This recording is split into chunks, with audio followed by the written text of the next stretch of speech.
Hello and welcome to my face mask channel. Today I'm going to show you how to make a mask that will help reduce pigmentation, fine lines, and unclog clogged pores. We just drank a teaspoon. Baking soda helps cleanse the skin from harmful bacteria, gently exfoliates dead skin cells, and reduces pigmentation for a brighter complexion.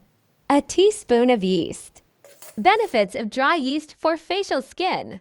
1. Stimulates collagen production, making the skin firm and youthful.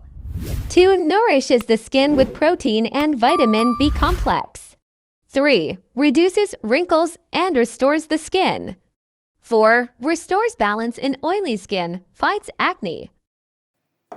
Put a teaspoon of coffee. Coffee is a natural exfoliant that removes dead skin cells, increases blood flow, and helps reduce dark spots and fine lines, leaving skin bright and smooth. A teaspoon of hydrogen peroxide. Hydrogen peroxide at a concentration of 3% can help cleanse the skin of bacteria, reduce acne, and gently lighten pigmentation. However, it should be used with caution and not frequently to avoid irritation.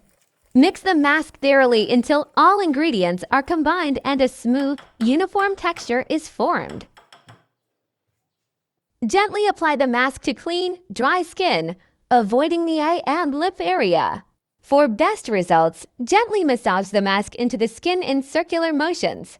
This will enhance the mask's effects. Leave the mask on your face for only 15 minutes. Don't leave it on longer as it contains hydrogen peroxide, which can irritate your skin if left on for too long. After removing the mask, don't forget to apply a gentle face cream to soothe and moisturize your skin for a calm and refreshed feeling. Don't forget to like and subscribe.